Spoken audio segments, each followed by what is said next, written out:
I remember that morning so clearly. The sky over Portland was gray but calm, the kind of weather that makes you want to wrap yourself in a sweater and carry something warm in your hands. I was already holding something warm, though not a drink, a carefully wrapped wedding gift I had picked out weeks ago. Inside the silver paper and navy ribbon was a crystal bowl I had bought for $240 at a boutique shop in the Pearl District. It wasn't cheap, but I told myself weddings were once-in-a-lifetime events. For my brother Ethan's big day, it had to be something special. I drove my car, a silver Toyota Highlander that I had purchased 3 years earlier for $32,000, through quiet streets lined with maple trees turning gold. My heart was light. I hummed along to the radio, rehearsing the jokes I would tell my cousins when I saw them at the rehearsal dinner that night.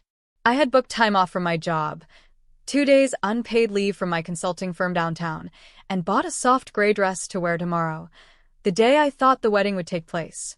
I imagined myself sitting near the aisle, smiling when Ethan looked over, grateful that his big sister had shown up for him. When I reached my Aunt Clara's house, a modest 2-story craftsman with faded blue paint and white trim that could use a touch-up, she was already standing at the door. She was in her early 60s, a widow for nearly 10 years, and she had always been the one family member who looked at me as if I mattered. Her expression that morning, though, was different. Her mouth curved into a smile, but her eyes gave something else away, something heavy, something I couldn't place. "Sweetheart," she said softly, pulling me into a hug. "Come in, it's chilly out there." I carried the gift into her living room and set it gently on the coffee table, trying not to knock over the vase of sunflowers she always kept there. The house smelled faintly of lemon polish and old books. I noticed a photo album lying open on the oak table by the couch. The glossy pages glinted under the light. "I can't believe tomorrow is finally the day," I said brightly, brushing hair from my face. "It feels like it's been forever coming." Aunt Clara's lips pressed into a line. She hesitated before saying, "Would you like some tea? Or maybe coffee?" Her question felt oddly out of place, but I nodded. "Sure, tea sounds perfect." She walked into the kitchen, her slippers scuffing softly against the wood floor. I wandered over to the album, curiosity tugging me closer. I wasn't snooping. I just thought it might be pictures from another cousin's birthday, or maybe old family memories. But when I bent down and flipped the page, my entire world tilted. There, frozen in glossy print, was my brother Ethan. He was standing at an altar in a small church, wearing a black suit and a white rose boutonniere. Beside him was Hannah, his bride, in a lace gown with a veil pinned perfectly in place. They were smiling, glowing, with people cheering behind them. I blinked. Maybe I was mistaken. Maybe these were staged engagement photos. My chest tightened as I flipped the next page. There was the reception, tables set with white linen, wine glasses raised in toasts, a band playing under string lights. Another page showed my parents, Robert and Elaine, holding hands while cutting into a 3-tiered cake covered with sugared berries. My younger sister Lily laughed with a bouquet of peonies in her arms, clearly the maid of honor. At the bottom corner of each photo, in bold print, was the date, last Saturday. My hand trembled as I touched the glossy surface, tracing the outlines of faces that should have included mine but didn't. I felt like the ground beneath me had cracked open, and I was falling into something I couldn't climb out of. The kettle whistled in the kitchen. Aunt Clara returned with a cup of tea, her hand resting gently on my shoulder when she saw my face. "They told me you knew," she whispered. Her voice broke in a way that made me realize she had been holding this secret for days. "They told me you couldn't make it." I shook my head, my throat tight. "They gave me a different date. Next weekend. That's what Mom sent me." Her eyes filled with something between sorrow and guilt. "I'm so sorry, sweetheart. I thought maybe you had your reasons. I didn't want to interfere." The room seemed smaller, suffocating. I sat down hard on the couch, clutching the edge of the album. My tea cooled untouched on the table. Every memory of saving for that gift, every late night spent planning my time off, every moment of excitement, all of it turned to dust in an instant. I pulled out my phone, scrolling frantically through messages. There it was, clear as daylight, A text from my mother 3 weeks ago with the date of the wedding listed as the following weekend, not the one that had already passed. My chest felt heavy.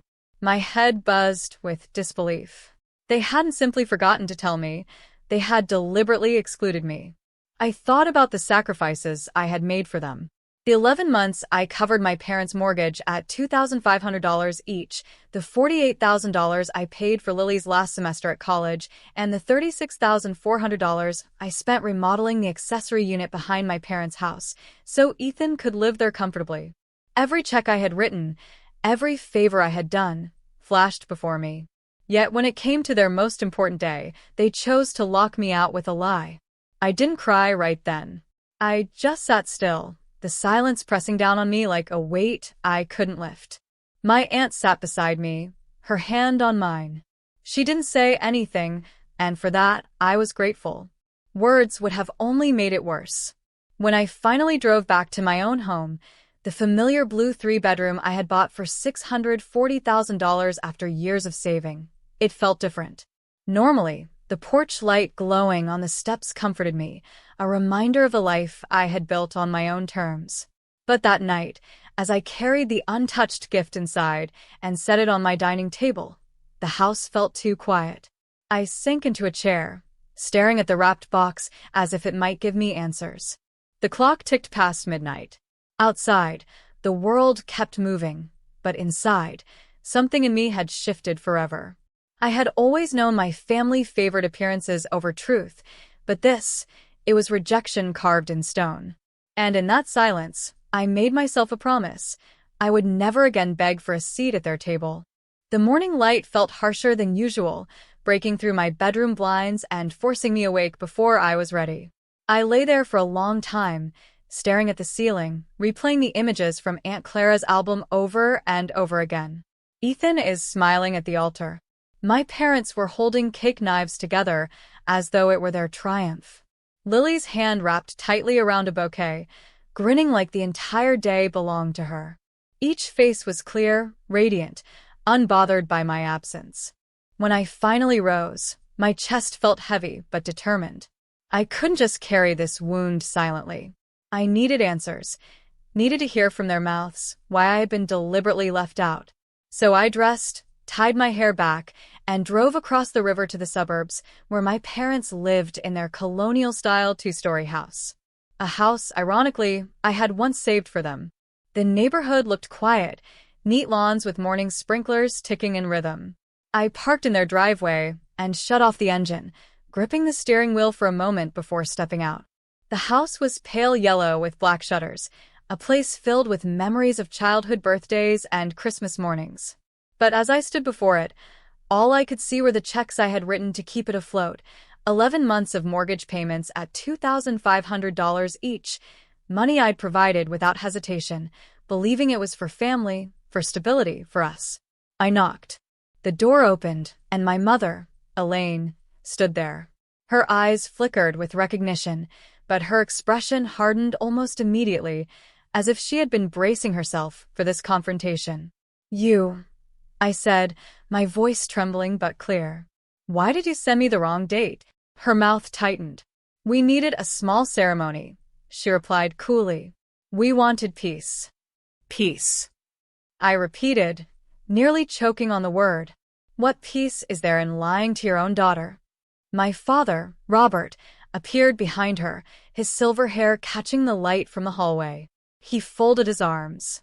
"You are always so intense," he said. "Always making everything about money and drama. We didn't want that at Ethan's wedding." Behind him, I saw them, Ethan and Hannah, still glowing from their newlywed aura, standing awkwardly near the stairs. Ethan avoided my eyes, shifting his weight from one foot to the other. Hannah kept her gaze down, silent, as though she had been told to stay out of it. And then Lily came into view, my younger sister, her arms crossed, her lips already curled in defiance. "You would have made it dramatic," Lily said flatly. "You always do." Her words pierced me like cold steel. I felt the chill creep from my teeth down into my bones. My throat tightened, but I forced myself to stand tall. "I am your daughter," I said to my parents, my voice steady now. "I am his sister. I deserve to be there. My mother shrugged, the gesture sharp and dismissive. You chose work over family long ago. Don't act surprised now. That hit me harder than I expected. I thought of the late nights at my consulting firm, the contracts I had chased across Portland and Seattle, the endless travel and meetings. I had done it all to build a life where I could stand on my own 2 feet, where I could also lift them whenever they stumbled. I wasn't absent. I was providing, in every way they asked. I inhaled slowly, letting the truth form in my chest before speaking. Here's what you don't want to say out loud, I told them. You like my money. You don't like me. My father laughed, short and humorless. Don't be dramatic. You helped because you could. Now, be gracious about it.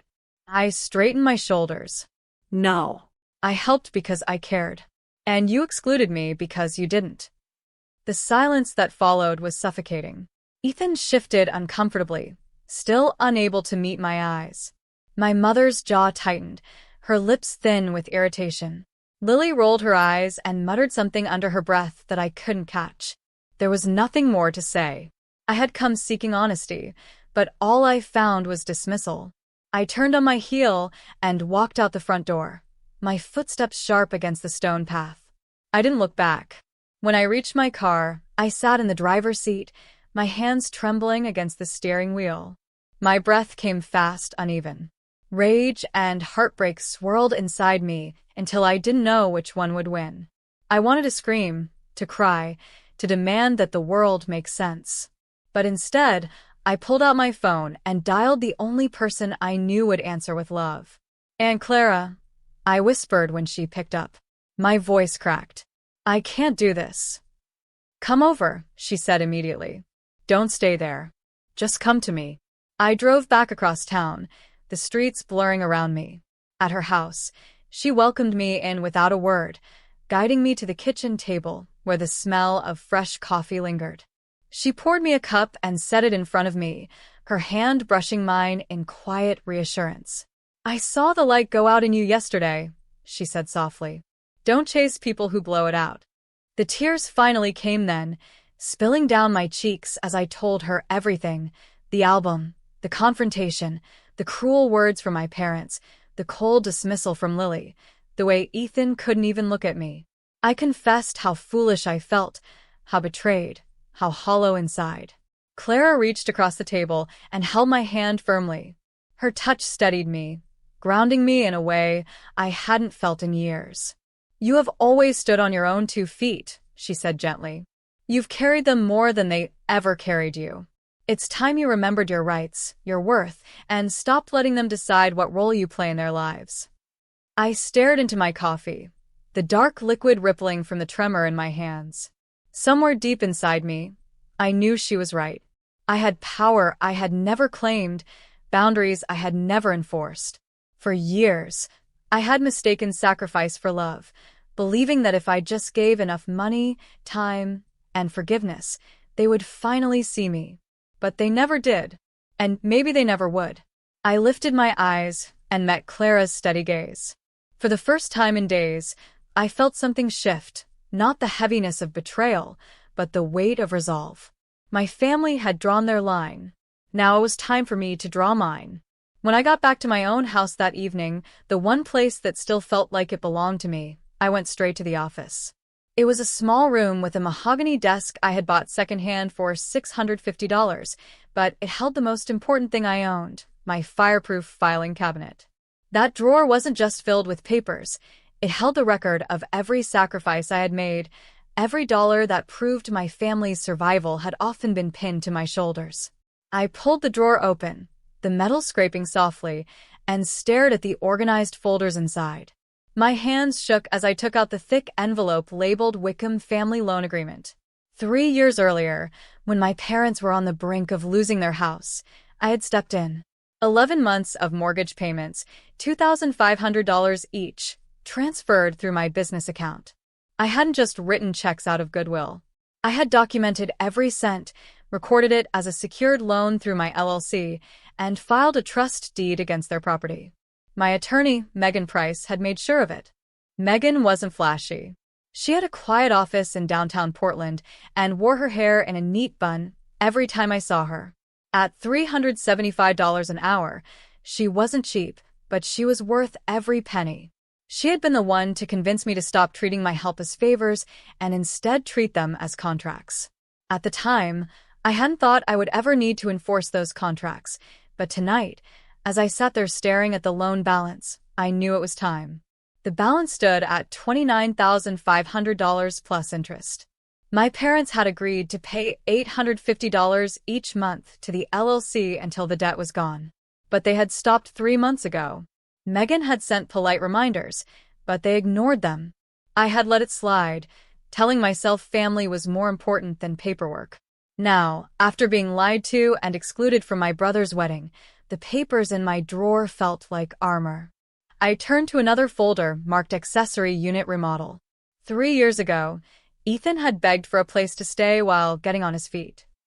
I had invested $36,400 into renovating the small unit behind my parents' house. New plumbing, drywall, flooring, and a heat pump. He had promised to pitch in, promised to repay me in time. He never did. He lived there rent-free while I footed the bills, and now he stood silently in a hallway while my parents treated me like a stranger. That night, I didn't want revenge.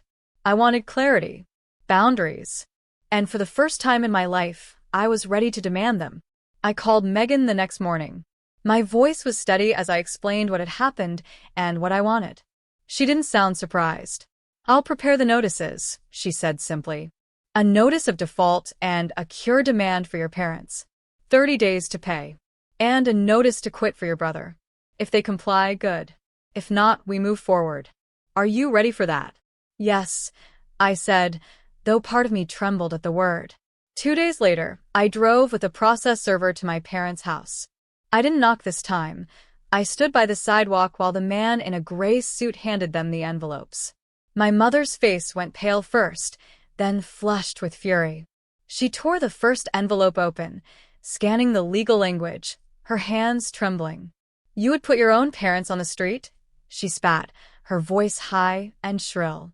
I stepped forward, calm but firm. "No. I will not. You have 30 days to cure. If you pay what you owe, nothing changes. If you don't, we follow the contract you signed. Those are the terms."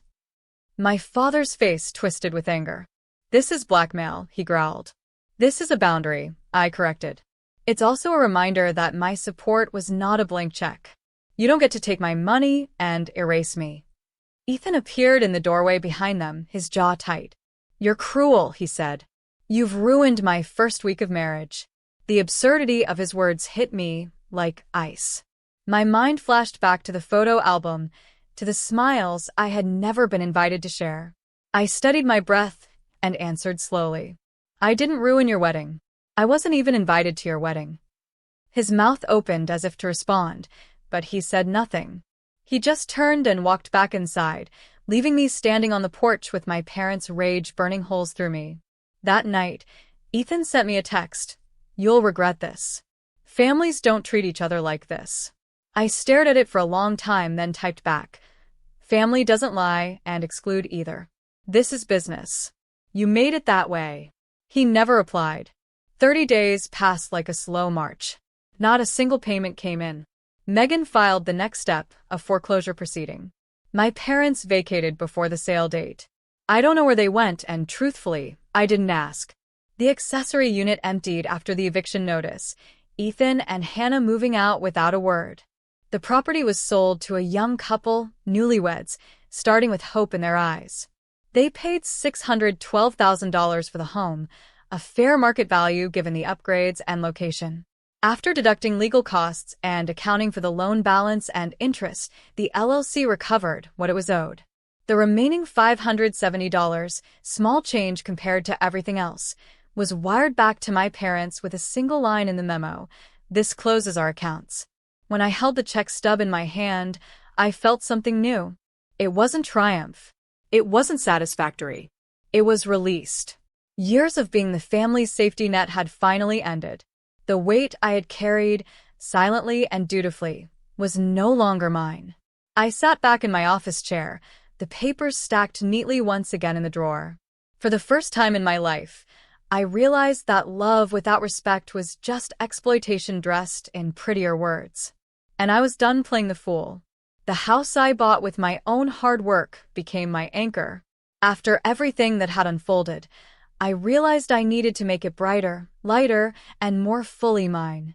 On the first Saturday of spring, I hired a local painter to redo the living room walls. $600 later, the tired beige was replaced with a clean, soft white that caught the sunlight in ways that made the room glow. I planted lavender and rosemary along the walkway, spending another $200 at the nursery. Every time I brushed against the plants, their scent reminded me I was building a life rooted in peace. Work shifted too. I had always given everything to my clients, but now I set firmer terms. I raised my consulting rates, and when a short-term contract came through from a tech firm in Seattle, I took it. 6 weeks of work, $42,000 earned. I rented a small furnished apartment downtown for the contract's duration, enjoying the freedom of mornings spent looking out at the Space Needle before heading into client meetings. The job gave me structure, but it also proved something deeper. My life was self-sustaining. I didn't need approval from people who had taken more than they ever gave. Still, there was one relationship that mattered more than all the rest. Aunt Clara. Every Friday, without fail, I drove to her house with bags of groceries. I would cook dinner while she poured wine, and we'd eat on her back porch surrounded by her flower beds, candles flickering as the sun set. Those dinners weren't about food. They were about being seen, truly seen in a way my parents had never offered me. People asked if I miss my family. Sometimes I miss the idea of them, the childhood fantasy of parents who protect, a brother who defends, a sister who supports. But the reality? No. The reality was a collection of cold shoulders and sharp words. I kept a single photo on my desk of me and Clara at the Oregon coast, our hair tangled by the wind, our faces lit with laughter. When I doubted myself, she would remind me, look at your life. Look at your accounts.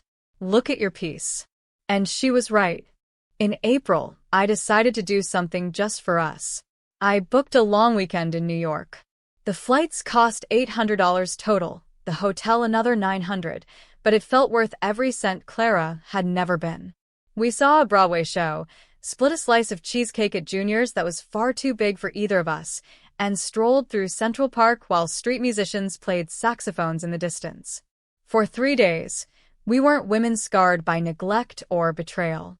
We were just two travelers sharing the world. Back home, I thought bigger. I redeemed miles I'd saved and bought us 2 tickets to London for the fall.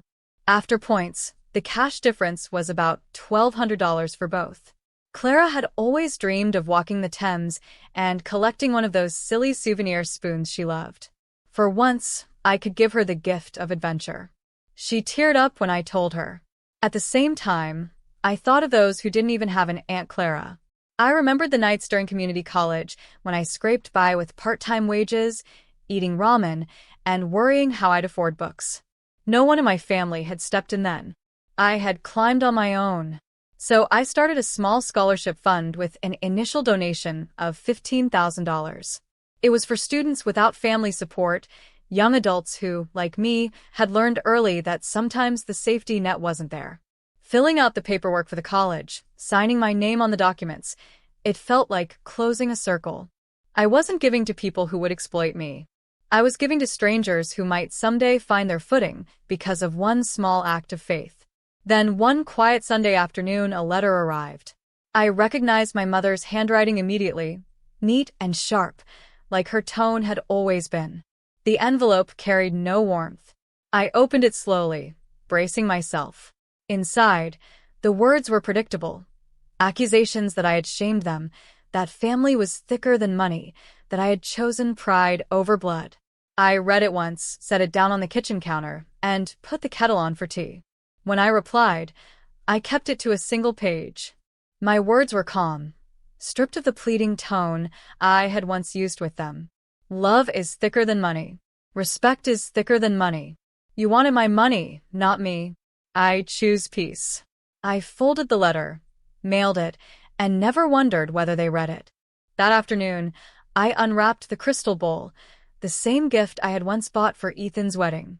It had sat in its box for months, a painful reminder of the day I walked into Clara's living room and found the album that broke my heart.